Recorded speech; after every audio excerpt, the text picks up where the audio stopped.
Bismillahirrahmanirrahim. Assalamualaikum warahmatullahi wabarakatuh.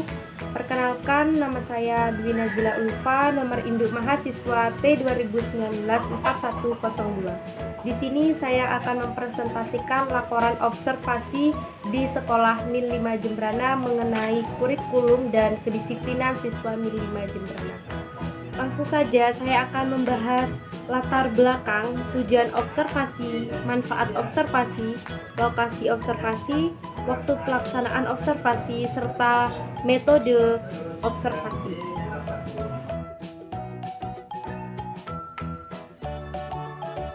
Laporan hasil observasi, pelaksanaan pembelajaran mengenai kurikulum serta kedisiplinan siswa di Sekolah Min 5 Jembrana, Bali. Bab 1. Pendahuluan. A. Latar belakang. Pelaksanaan pembelajaran merupakan salah satu komponen dari proses pembelajaran yang kehadirannya akan sangat menentukan tingkat keberhasilan dari pembelajaran yang dilakukan. Pembelajaran yang mencakup dari segi kurikulum, kedisiplinan, dan pembelajaran secara langsung dengan menggunakan metode atau penerapan yang dialihkan untuk mencetak generasi bangsa berikutnya agar menjadi pribadi yang lebih baik. Dengan demikian, yang menjadikan penentu untuk berbagai penetapan dari sekolah di Min 5 Jembrana, Bali ini. Penelitian dari kepala sekolah, wakakurikulum, dan wakakesiswaan, serta masukan dari peserta didik dan orang tua dari siswa tersebut. Menanggapi dengan tanggapan yang sangat akurat, menuju dalam bimbingan bertahap di mana pendidikan dasar yang baru mulai merintis untuk belajar atau mengetahui pembelajaran, yakni bisa disebut dalam golongan dunia bermain bagi siswa, dan lebihnya seorang guru terus membimbing peserta didik dalam penerapan kedisiplinan, begitu pula dengan menjalinkan kurikulum 13, di mana peserta didik mengetahui hal-hal yang lebih efektif, inovatif, dan kreatif. Serta adanya penambahan kurikulum di Sekolah Min 5 Jembrana, Bali ini, yaitu kurikulum muatan lokal atau bahasa daerah yang mengikuti Pergub, yaitu Peraturan Gubernur Bali Nomor 20 Tahun 2013 tentang Bahasa, Aksara, dan Sastra Daerah Bali. B. Tujuan observasi. Yang pertama, untuk mengetahui sejauh mana pelaksanaan pendidikan di Min 5 Jembrana, Bali. Kedua, untuk mengetahui kurikulum yang ada serta mengetahui kurikulum tambahan yang ada di Min 5 Jembrana, Bali. Ketiga, untuk mengetahui kedisiplinan siswa Min 5 Jembrana, Bali. Keempat, untuk mengetahui semangat siswa yang bersekolah di Min 5 Jembrana, Bali. Dan yang kelima, untuk mengetahui respon dari orang tua siswa Min 5 Jembrana, Bali. Yang C. Manfaat observasi. Observasi merupakan salah satu cara yang digunakan untuk mengenal orang lain dengan lebih mendalam dari segi kehidupan sehari-hari. Yang dimaksud observasi adalah suatu aktivitas mengamati tingkah laku individu. Biasanya diakhiri dengan mencatat hal-hal yang dianggap penting sebagai penunjang informasi mengenai individu.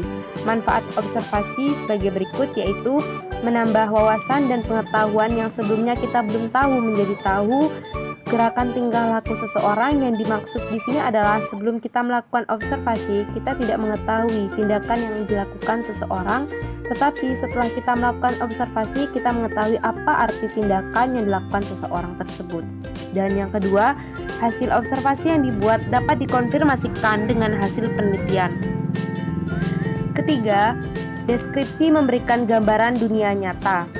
Keempat, memungkinkan pembaca memiliki penafsiran sendiri terhadap temuan dan bagaimana akan diinterpretasikan. Dan yang kelima, dapat menjelaskan proses peristiwa berlangsung dan dapat menguji kualitas memperkirakan mengapa sesuatu terjadi dalam settingan nyata.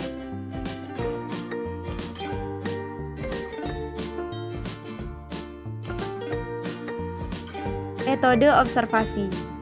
Metode observasi, sumber data penelitian tindakan ini meliputi siswa, guru, peserta didik, dan orang tua siswa, serta dokumentasi hasil pembelajaran.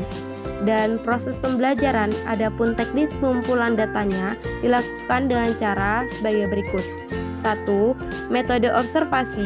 Observasi adalah suatu cara pengumpulan data dengan pengamatan langsung dan pencatatan secara sistematis terhadap objek yang akan diteliti. Observasi dilakukan oleh peneliti dengan cara pengamatan dan pencatatan mengenai pelaksanaan pembelajaran di kelas. 2. Metode wawancara. Wawancara dilakukan dengan guru yang melaksanakan pembelajaran. Wawancara dalam penelitian ini dilakukan untuk mengetahui tanggapan guru terhadap pelaksanaan pembelajaran yang telah dilaksanakan. Ketiga, tes sebelum dilakukan tindakan. Terlebih dahulu dilakukan protes untuk mengetahui kemampuan awal siswa. Setelah dilakukan tindakan, kemudian dilakukan post-tes untuk mengetahui kemampuan. Dan yang keempat, dokumentasi berupa foto-foto kegiatan pelaksanaan penelitian tindakan saat wawancara, gedung-gedung, dan fasilitas yang ada di Min 5 Jembrana, Bali, disertakan profil sekolah dan lain sebagainya untuk melengkapi hasil dokumen saat berlangsungnya penelitian observasi di sekolah Min 5 Jembrana ini. Pembahasan sekolah Min 5 Jembrana, Bali yang berada di seberang jalan raya. Di sini saya baru mulai pertama kali observasi, yang mana menurut saya dalam kehidupan sehari-hari tanpa disadari, sebenarnya kita sering membuat sesuatu kegiatan evaluasi dan selalu menggunakan prinsip pengukur, menguji, dan menilai.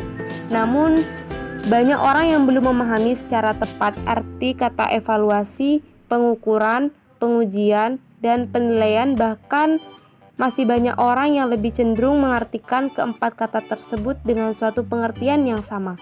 Secara umum, orang yang hanya mengidentifikasikan kegiatan evaluasi sama dengan menilai dan menguji karena aktivitas mengukur biasanya sudah termasuk di dalamnya.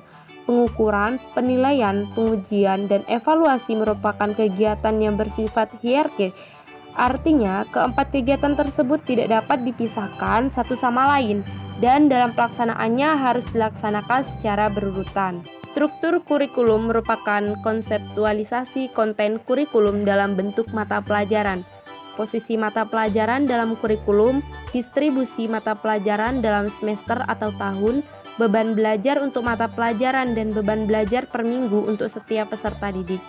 Struktur kurikulum juga merupakan aplikasi konsep pengorganisasian konten dalam sistem belajar dan pengorganisasian beban belajar dalam sistem pembelajaran.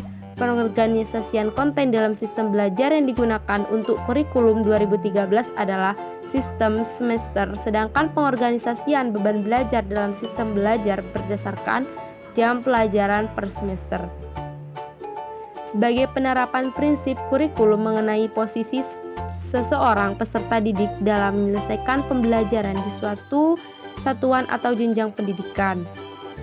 Dalam struktur kurikulum menggambarkan ide kurikulum mengenai posisi belajar seseorang peserta didik, yaitu apakah mereka harus menyelesaikan seluruh mata pelajaran yang tercantum dalam struktur ataukah kurikulum memberikan kesempatan kepada peserta didik untuk menentukan berbagai pilihan. Adapun di dalam kurikulum kita mengkaji dari sifat keseharian, yaitu kedisiplinan siswa.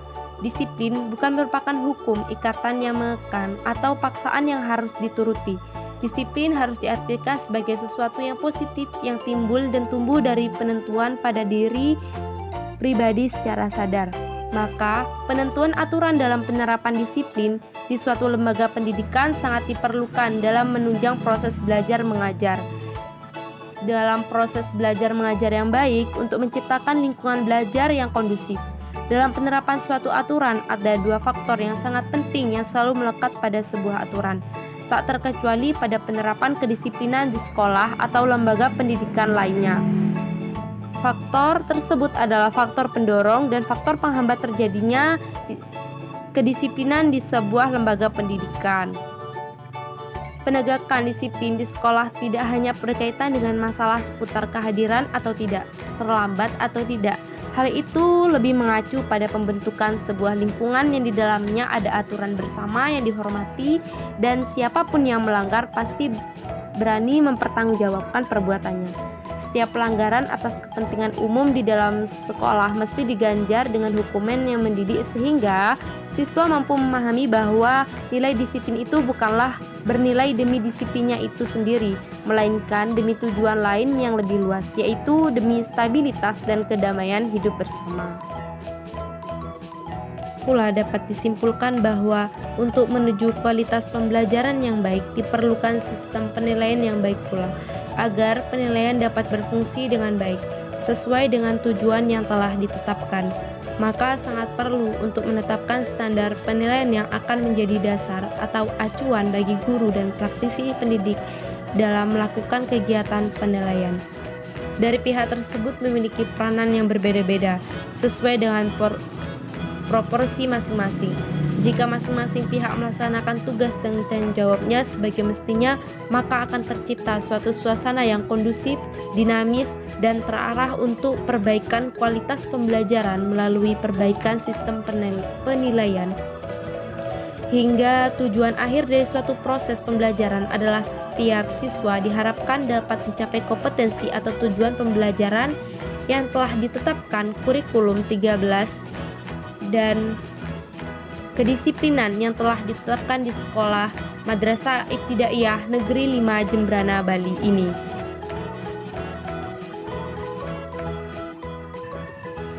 Demikianlah presentasi dari saya mengenai penelitian observasi di sekolah Min 5 Jembrana mengenai kurikulum serta kedisiplinan yang ada di sekolah Min 5 Jembrana.